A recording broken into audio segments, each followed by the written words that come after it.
Hi everyone, this is Heather Lawtonen from the Flourish Academy. This is episode 481, and today I'm going to share with you a big mistake regarding albums, whether it's wedding albums, portrait albums, book albums, fancy albums. But before I do that, we're hosting a free class next week on the 6 most common mistakes photographers make, and more importantly, how to avoid them. I'll post the link below, and don't worry, if you can't attend live, you want to sign up anyway so you can catch the replay. Although, if you do attend live, I have a special gift for people who are going to hang out with me, so I'll post that link below. Okay. The other day, 2 days ago, my husband and I celebrated our 20th wedding anniversary. So I pulled out our album, which I'm about to share with you. And if you're good with math, then you recognize that this album is 20 years old. So aren't you curious as a photographer? The albums that you sell to your clients, don't you wonder about their longevity? How are they going to last? What are they going to look like? I know I do, and there's no way to really test that, especially when there are a lot of album manufacturers that come and go. Okay, so I went to our basement to retrieve the wedding album, which, by the way, is extremely heavy. It is a 12 by 12 leather bound Renaissance. And I was married in 1999. Oh my gosh, it's so heavy.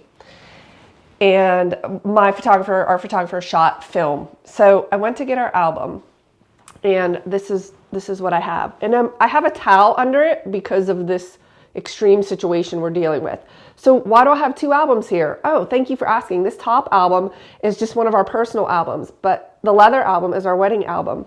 That's because they're stuck together. So I have to see if I don't know if this is how this is going to go. Did you hear that?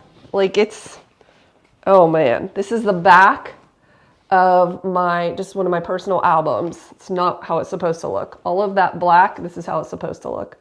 All of that black is from my Renaissance album. Can you see that? How that looks? Yes, you can. Okay, so this 12 by 12 Renaissance album has not done, this is the other side, has not done well over the years. I will say this, part of this is absolutely my responsibility.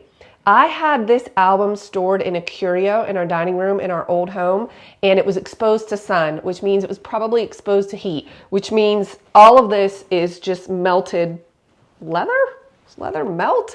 Melted something, but anything that it comes in contact with. By the way, we moved out of that house 6 years ago, but when you physically touch this album, it is tacky and sticky. Okay, so it's not still melted, but it retained this sticky kind of texture to it, and anything that it touches, it ruins, which is why this album that was sitting on top of it is ruined. Anything. It just sticks to everything. It's very tacky, so it's obviously not leather. But when I purchased the album, I was under the impression that it was leather, but it's not, because I don't think leather does that. I mean, I don't know. I'm not a textile expert, but okay, so that's not good. Also, the binding on the album has some issues, and our photographer did recommend to us, you see this binding here, recommended that you do not, and you should tell this to your clients as well, do not store your albums like this, like on a shelf upright. They should be stored flat. So you should tell your clients that. But you should also advise them to keep these albums out of heat and not in direct sunlight, because you just don't know how it's going to hold up over time. But also whether or not, so even if it's not leather or this strange material that I don't know what it is, even if it's not that, then it could still warp due to heat and sun exposure. So you want to tell clients to store their albums in a cool, dry place, flat, because sometimes clients like to display their albums, which I totally understand, but they're not going to hold up over time. This album is 20 years old. I would expect it to have some wear to it, but I wouldn't expect it to be this bad. This is a 12 by 12 Renaissance album. Back in the day, it was pretty expensive. And I know Renaissance is still around because early in my career, I used them. Maybe I should show them this album so they can see what happens over time. Okay, so the opening image is one of our engagement photos. And it's probably hard to tell on the camera, but it's a little bit warped, and it is absolutely purple in color. It is not supposed to be. It is a black and white image that has kind of taken on this blue, magenta, purple hue to it. So that's quite interesting. Okay, then we get into the wedding photos, and I actually did a pre-bridal session. So this was a thing back in the 90s. I got all dressed up prior to my wedding, went to the photographer's studio with my mom and my grandmother and did photos. So that's what you'll see here. Those, also black and white, have taken on a kind of purple hue to them.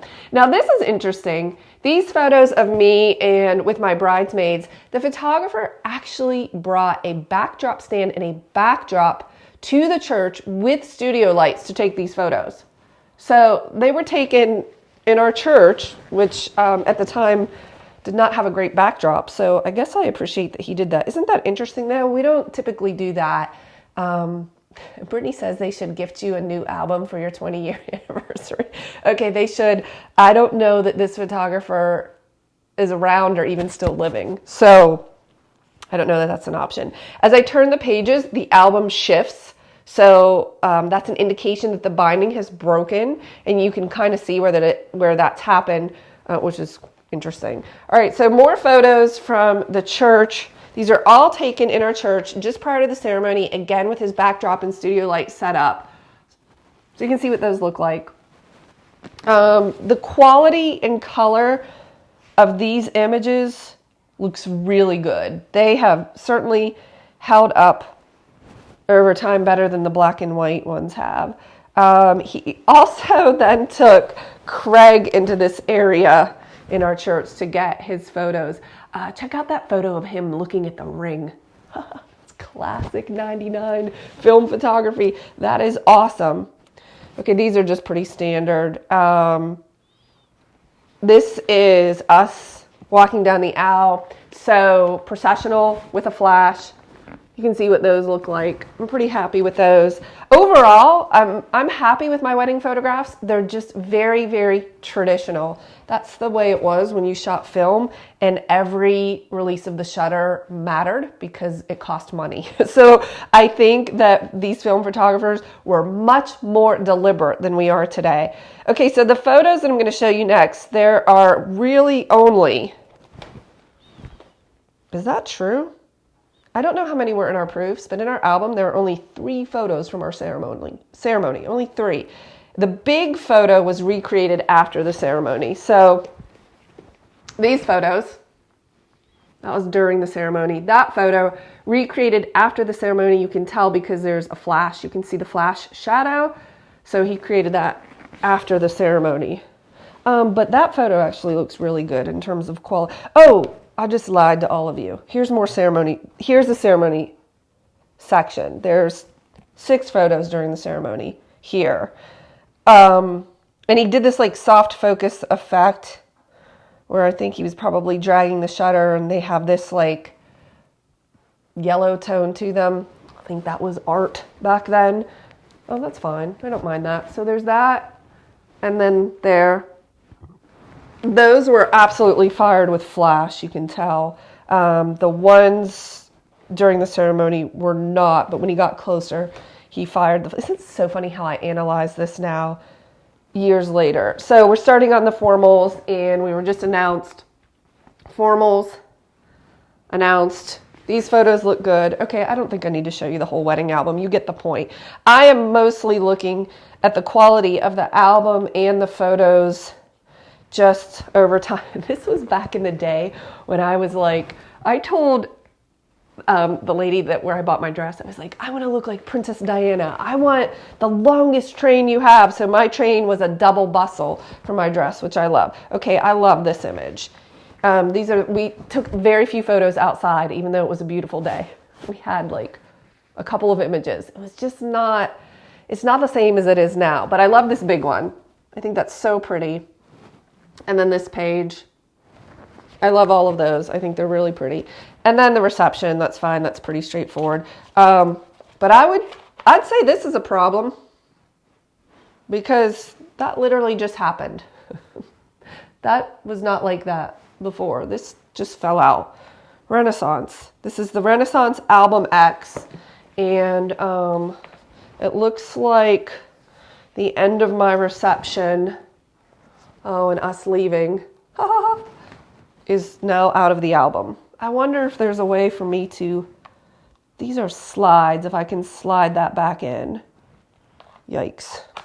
I'm not sure how this is going to go. Okay, I'll take a look at that later. The point is, in terms of delivering albums to your clients, I would say a few things. Number one, there is no way that you nor the album manufacturer can guarantee what these albums are going to look like in 10, 20, 30 years. But you can advise your clients to make sure that they are storing them in a cool, dry area in their home and that they're lying them flat. So I think the mistake I made here was, again, it was stored in my curio cabinet, in my dining room, in my old home, and the sun came in there, and I think it probably got warm and it melted a little bit. I'm not sure what's contributing to the fact that it is still sticky, because it's not currently in a melted state. But everything it touches, I actually have a towel underneath it right now because I don't want to ruin my pink jeans, but everything that it touches, it sticks to, and then it loses more of its cover. I don't know if there's anything I can and should do about that, if I should maybe get these remounted.